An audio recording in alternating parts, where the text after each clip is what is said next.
In President Tito's time, Roma had education, houses and jobs.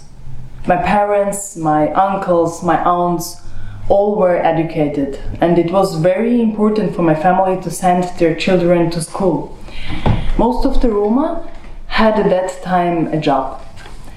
We were not that equal with the majority, but everyone tried to hold the peace. When I went to school in Yugoslavia, I hated it, because the teacher always put me in the corner or slapped my fingers. As the only two Roma children, Vlado and me, we had to sit next to each other. But we hated each other. I wanted to sit next to a girl. Every child in the class got to choose who they sat with, except us. My parents went to Vienna to find a job, but I had to stay with my grandparents in Serbia. One day, we had a break and it was snowing outside. We went out in the schoolyard. The children were playing snowball fight. I had to go to the toilet and I went to the middle of the yard where the toilets were standing. This was like a plumb toilet. I couldn't quite close the icy door. Suddenly, someone opened the door and hit my eyebrow. I was covered in blood.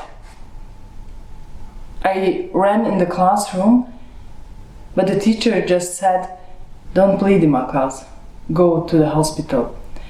I walked to the hospital alone, without jacket and slippers, during a heavy snowfall. At the hospital, my great uncle was working as a laboratory technician.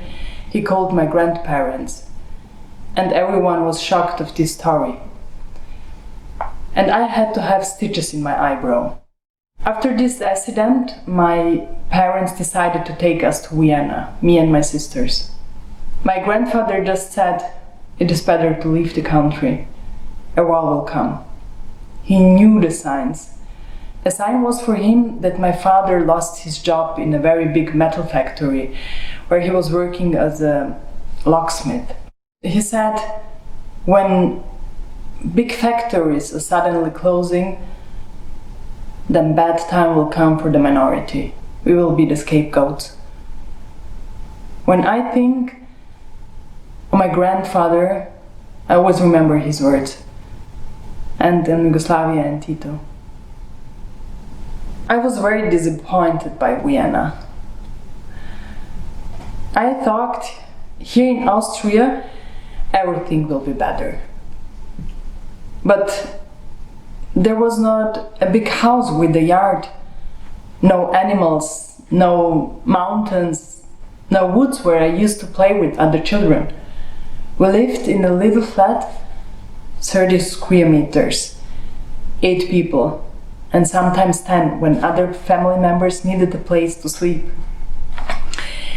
The flat belonged to one of my mother's sisters.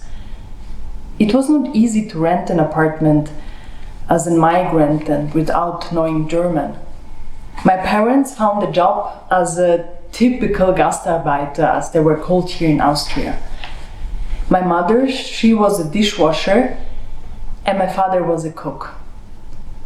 And we were Hausmeister, facility manager, caretakers, cleaning the building. As children, we had to help a lot our parents. Even we were very young, but we had to be a team. We had to help each other. My parents thought it would last a short time and then we could go back to Yugoslavia. When we started to go to school, my mother told us, "Don't say that you are Roma." I was very confused. I asked why. She told us, "We are in a land where the fascism started, but if we are not Roma, what are we?" She told me, "We have a Serbian passport, so you have to say that you're Serbian." All the time she told us to don't forget that we are Roma, and I started to learn the Romani language, and now I should lie. When the war in Serbia started, she came again and told us it is better to say that we are Roma because all the other countries hate the Serbians.